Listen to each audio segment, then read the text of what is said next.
काजोल एक बंगाली फैमिली की लड़की थी और जिगर एक गुजराती लड़का था। जिगर को काजोल एक दोस्त की शादी में मिली थी और दोनों में प्यार हो गया। दोनों ने अपने अपने परिवार वालों को इस शादी के लिए मना ही लिया और फिर काजोल और जिगर की शादी हो जाती है। काजोल की सास अल्पना को अपनी बहू को लाने का बहुत चाव था, पर काजोल बंगाली थी। यही बात अल्पना को पसंद नहीं आ रही थी। काजोल भी कहीं न कहीं एकदम से बंगाली परिवार से गुजराती परिवार में आ गई थी, तो वो भी इस बात से थोड़ा घबरा रही थी। शादी करके तो तुम आ गई हो, लेकिन हमारी गुजराती रीति रिवाज भी तुम्हें सब सीखने होंगे। और रही बात भोजन की, तो हमारे यहाँ शुद्ध शाकाहारी भोजन ही बनता है। तुम्हें चावल और मच्छी खाना छोड़ना होगा। माँ, मैंने काजोल को पहले कह दिया था कि हमारे घर पर शुद्ध शाकाहारी भोजन ही बनता है और इस बात से काजोल को कोई ऐतराज नहीं है। जिगर की बात सुनकर काजोल कमरे में आकर जिगर से कहती है, तुम्हें तो पता है मछली और चावल मेरे पसंदीदा भोजन में से एक है। अब तुम ही बताओ, मैं ये सब खाए बिना कैसे रहूंगी? आज सुबह भी नाश्ते में मेरा पेट बिल्कुल भी नहीं भरा। वही ढोकला थेपला कैसे खाऊंगी मैं ये सब रोजाना? तुम ही बताओ मिहिर। काजोल, तुम जानती हो ये शादी हम दोनों की सहमति से हुई है, तो हमें इस शादी को आगे बढ़ाने के लिए कहीं ना कहीं तालमेल तो बिठाना ही होगा। अच्छा, मैं ऑफिस निकल रहा हूँ, शाम को जल्दी आ जाऊंगा। मिहिर ऑफिस चला जाता है। ऐसे ही कुछ दिन बीत जाते हैं। एक शाम अल्पना काजोल को कहती है, काजोल, मकर संक्रांति का त्योहार आ रहा है, घर में मेहमान भी आएंगे। इस बार मकर संक्रांति की सारी तैयारी तुम्हें ही करनी है और हाँ, खिचड़ी का प्रसाद भी तैयार करना है। अब ये सब कैसे करूंगी? मैंने तो कभी ये प्रसाद वाली खिचड़ी बनाई ही नहीं। माँ को फोन करती हूँ। अरे तू चिंता क्यों कर रही है काजोल? मेरी सहेली सेजल भी गुजराती है, उससे पूछकर मैं तुझे सब बता दूंगी। तू एक काम कर, मैं तुझे उसका फोन नंबर दे देती हूँ, तो उससे फोन पर बात कर लेना। ठीक है माँ, मुझे उनका नंबर दे दो, मैं उनसे बात कर लेती हूँ। काजोल जितना हो सकता था वो अपनी मम्मी की फ्रेंड सेजल से फोन पर पूछ लेती है, पर करना तो काजोल को खुद से था। काजोल, मेहमान आने शुरू हो गए हैं, खिचड़ी बनने में अभी कितनी देर है? माँ जी, मैं बस बना ही रही हूँ, जल्दी से तैयार करो, तुम्हारे पास आधे घंटे का समय है। आधे घंटे में खिचड़ी बनकर तैयार हो जानी चाहिए। अल्पना रसोई से बाहर चली जाती है। अल्पना बहन जी, और काजोल बहू नजर नहीं आ रही जी? वो आप सबके लिए खिचड़ी का प्रसाद तैयार कर रही है। अल्पना बहन, तुमने अपनी बहू को बंगाली से गुजराती बना ही दिया। अब क्या करूं, अपने गुजराती रीति रिवाज तो सिखाने ही पड़ेंगे। आप लोग बैठिए, मैं जरा अभी आती हूँ। वो आ गई आपकी बहू। माँ जी, ये खिचड़ी का प्रसाद। खिचड़ी तो बड़ी स्वादिष्ट बनाई है काजोल बहू। हाँ, ये तो सच है, प्रसाद बहुत बढ़िया बनाया है, बिल्कुल गुजराती तरीके से। YouTube पर सही दिखाया था। हींग जीरे का छौंक, हींग जीरे की खुशबू से खिचड़ी और भी स्वादिष्ट हो गई। सब मेहमान बहुत खुश होकर जाते हैं, पर अल्पना अभी भी सुकून में नहीं थी। मुझे पता है, आज तुमने अपनी मम्मी की सहेली से पूछकर और YouTube पर देखकर जैसे तैसे प्रसाद की खिचड़ी बना ली, पर अभी इतना खुश होने की जरूरत नहीं है। आगे अभी हमारे और भी रीति रिवाज हैं जिन पर ध्यान देने की बहुत जरूरत है। एक प्रसाद की खिचड़ी बनाने से तुम गुजराती नहीं बन गई हो। अल्पना की बात सुनकर काजोल बहुत दुखी होती है और कमरे में आ जाती है। तभी जिगर भी आ जाता है। अरे तुम माँ की बातों को दिल पर मत लिया करो, उनका स्वभाव ही ऐसा है। अच्छा, एक काम करो, तुम मेरे साथ बाजार चलो, मैं तुम्हें तुम्हारी पसंद के बंगाली रेस्टोरेंट से तुम्हारी फेवरेट डिश खिलाता हूँ। नहीं नहीं, हम बाजार का कुछ क्यों खाएं? क्या तुम मेरे हाथ की बनी गुजराती खिचड़ी नहीं खाओगे? अरे हाँ, मैं तो भूल ही गया था, तुमने तो आज खिचड़ी बनाई है। जल्दी से गरम गरम खिचड़ी लेकर आओ और ऊपर से थोड़ा देसी घी भी डाल देना। अल्पना और काजोल का रिश्ता इसी तरह से चल रहा था। अल्पना के मन में काजोल के लिए खट्टी मीठी तकरार का सिलसिला अभी भी कायम था। ऐसे ही एक दोपहर अल्पना धूप में अचार और पापड़ सुखा रही थी। तभी उसकी पड़ोसन मनोरमा घबराई हुई आ जाती है। अरे अल्पना बहन, वो मैंने तुम्हें बताया था ना, मेरी बेटी प्रख्या जिस लड़के से प्यार करती है, अरे उसी के ऑफिस का वो लड़का, उसके घर रिश्ते की बात चल रही थी। वो लोग शाम को शगुन लेकर आ रहे हैं। तो ये तो बहुत अच्छी बात है मनोरमा बहन, पर तुम इतना घबरा क्यों रही हो? घबराने की बात यह है अल्पना बहन कि लड़के वाले बंगाली हैं और हम लोग गुजराती।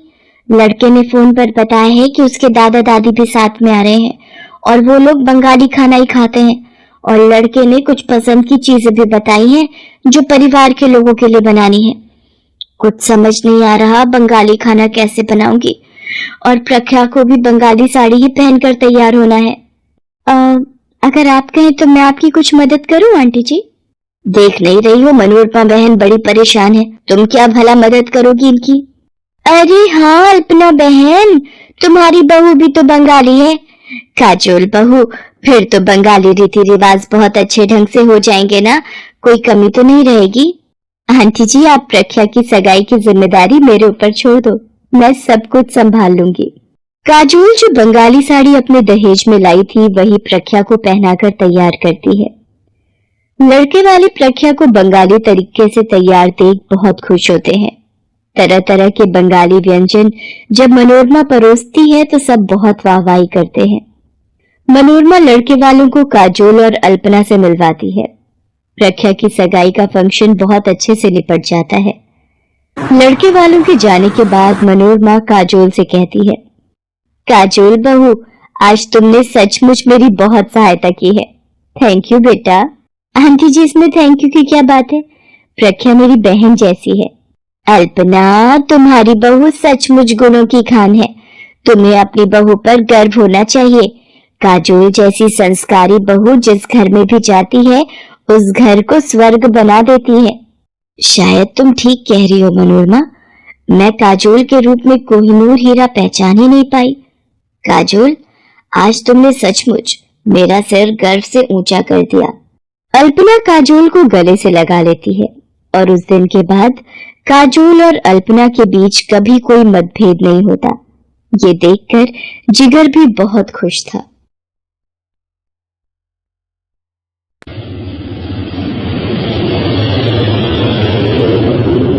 डेजी, हमारी फ्लाइट अभी दिल्ली पहुंचने ही वाली है। वहां से हम अपने नए फ्लाइट पर जाएंगे। उसके बाद मुझे माँ पापा से मिलने जाना होगा। पर क्या तुम मुझे अपने मॉम डैड से नहीं मिलवाओगे? हमारी नई नई शादी हुई है, मैं भी उनसे मिलना चाहती हूँ। अभी नहीं डार्लिंग, अभी सही समय नहीं आया है। हम अचानक से गए तो बात बिगड़ सकती है। पहले मैं उनसे बात कर लूँ, उसके बाद मैं अपने आप तुम्हें वहाँ ले चलूंगा।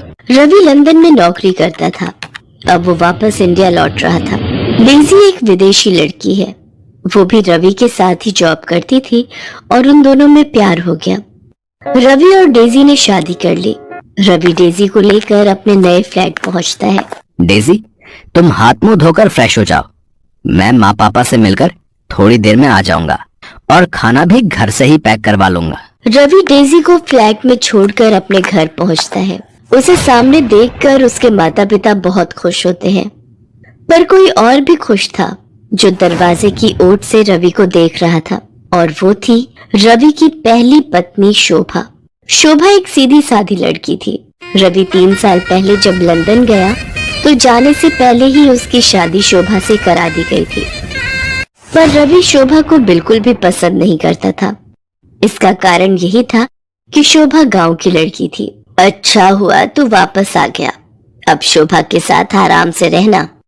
तुम दोनों को तो बिल्कुल समय ही नहीं मिला एक दूसरे के साथ रहने का। अरे जानकी, अब इसने कहाँ जाना है?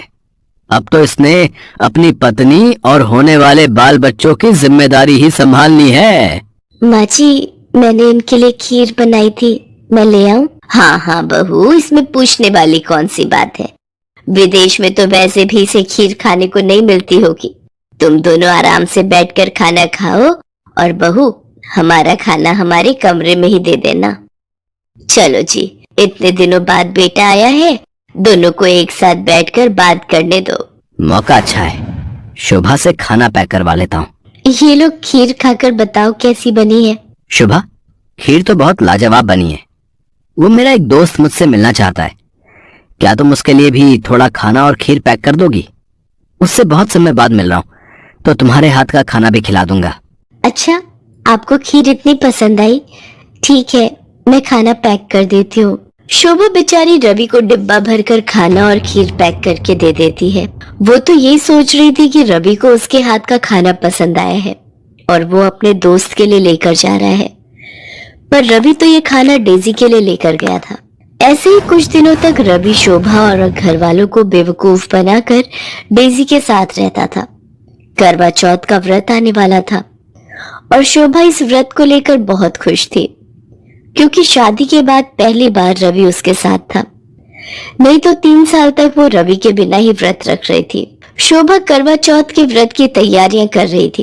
एक दिन वो मेकअप की दुकान से चूड़ियां खरीद रही थी, तभी डेजी भी उस दुकान पर शॉपिंग के लिए आती है। भैया, मुझे सभी रंगों की चूड़ियां देना। आपको पता है मेरा करवा चौथ का व्रत है। आप मुझे बढ़िया चूड़ियां दिखाना, जिससे मेरे पति मुझे तैयार होता देखे और मैं सबसे सुंदर लगूं। अगर आप बुरा ना माने तो ये सब सुनना मुझे बहुत अच्छा लग रहा है। क्या आप बता सकती हैं कि ये सब आप अपने हस्बैंड के लिए क्यों कर रही हैं? आप तो विदेशी मेम साहब लग रही हो।